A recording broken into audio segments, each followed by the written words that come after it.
Water, according to Lao Tzu's perspective, is considered the closest embodiment of the Tao in the world. In the Tao Te Ching, it's mentioned, "The highest good is like water, as water greatly benefits everything without competing." Lao Tzu goes on to describe the virtues of water, offering a series of philosophical principles for living and life's profound wisdom. This undoubtedly has a profound impact on how we approach life. In Lao Tzu's view, water possesses 5 remarkable qualities. Firstly, flexibility. Lao Tzu believed that under the heavens there's nothing softer than water.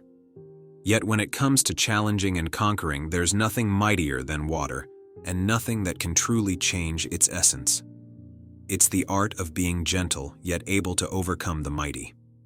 This wisdom is known to all but mastered by few. It is precisely the softness of water that gives rise to its incredible strength.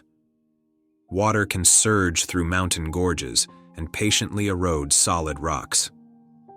Water is, in fact, the most formidable force in the world. Flexibility is both a fundamental principle of water and a symbol of strength. Translated into human nature, it embodies resilience. Only individuals with resilience can bend without breaking, demonstrating a mastery of their circumstances. In Lao Tzu's view, flexibility is far from weakness or feebleness. It is about being adaptable, agile, and possessing an enduring concealed reservoir of vitality and creativity. The second quality of water, as described by Lao Tzu, is altruism. Lao Tzu said, "Water benefits all things and does not compete." In the world, everything depends on water for its existence. Water falls from the heavens as rain and snow, and when it lands, it nurtures all living things. This perfectly exemplifies the spirit of altruism within water. It is precisely because water benefits all things without contention that it serves as the foundation of all existence and the source of life. Like water, truly wise individuals are not measured by the wealth they accumulate. They give their utmost to help others, and in doing so, find a greater abundance within themselves. They give to others as much as possible, and in return enrich their own lives.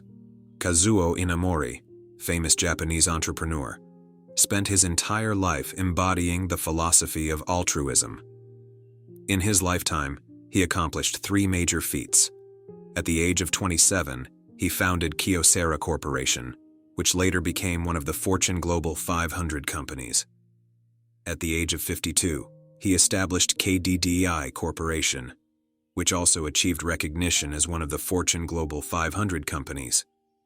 At the age of 78, he returned to the business world at the request of the Japanese Prime Minister.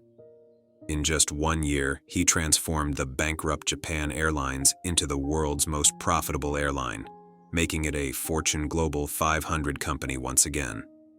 Kazuo Inamori stated that his initial motivation when founding Kyocera was self-serving, driven by the desire to promote his personal technological expertise. However, a significant event in the 3rd year led to a change in his perspective. At that time, a group of young employees in the company demanded a pay raise, or they threatened to resign collectively. This prompted Inamori to contemplate a crucial question: what is the true purpose of a company? Is it to promote one's own technology or to safeguard the livelihood of employees? Between these 2 motivations, one being self-serving and the other altruistic, which one can lead the company further? Inamori mentioned that this incident brought about a renewal of his business philosophy, leading him to develop his own wealth philosophy, altruism. He believed that to make significant achievements and prosper, the motivation behind one's actions should be altruistic rather than self-serving. When he founded KDDI Corporation, his aim was to make telephone service accessible to everyone. His restructuring of Japan Airlines was driven by the goal of rebuilding national confidence. In all his endeavors, his motivation was altruistic. Kazuo Inamori believed that altruism is a remarkably simple concept, and it begins with small actions within our reach. In modern society, we are constantly bombarded with the idea of competition, and more competition. Little do we realize that the principles of the Tao, or the way of nature, operate in precisely the opposite manner. Engaging in constant disputes and arguments over trivial matters often leads to achieving nothing. On the contrary, a person who refrains from constant bickering, practices humility, and focuses on creating value for others wholeheartedly ends up gaining even more. The third quality of water is broad-minded. Where does water reside? It dwells in the lowest places. Though water resides beneath, it neither complains nor contends. Its heart is like an abyss, immeasurably deep and wide. In the lowest place, it gathers all its strength and becomes the vast expanse of the ocean. On this planet, oceans cover 70% of the total surface area. This is the result of water's willingness to dwell beneath. Water is indifferent to status. While others strive for higher positions, it willingly remains in lower places. Does occupying a higher position guarantee happiness? The more arrogant and domineering a person is, the more likely they are to make enemies and place themselves in danger. Conversely, a person who can achieve success without arrogance, who remains humble, is more likely to attract others, gain their support, and find harmony with both nature and other people. We often speak of having a broad view or broad-minded. What does this mean? It signifies having a broad perspective and an expansive heart. With a wide view and a broad heart, one can truly be considered to have a broad-minded perspective. Just as water's heart is as deep as an abyss, our hearts should learn from the depths of water, allowing them to become magnanimous and undisturbed by praise or blame. The fourth quality, integrity. Water has a sense of integrity. It always abides by its commitments. People who have seen great rivers and oceans know that the tides in these waters are incredibly accurate.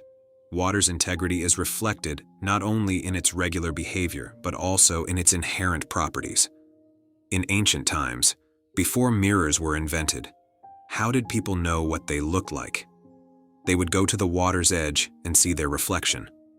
Water's response to all things is like a mirror showing the truth. Beautiful people see their beauty in the water, and those less attractive see their flaws. There's no deception. One crucial aspect of learning from water about human behavior, according to Lao Tzu, is to adopt its quality of integrity.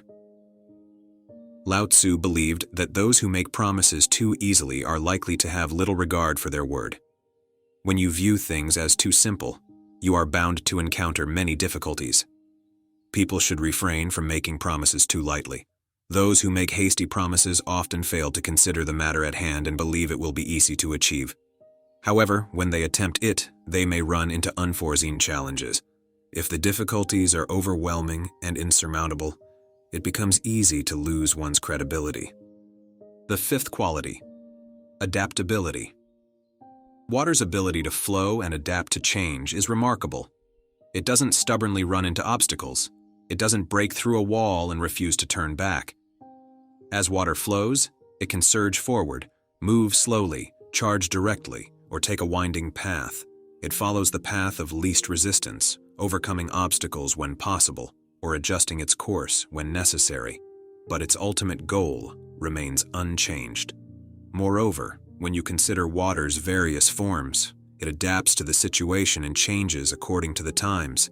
It can be clouds, rain, mist, dew, frost, snow, ice, or hail, appearing as needed and adjusting with the seasons.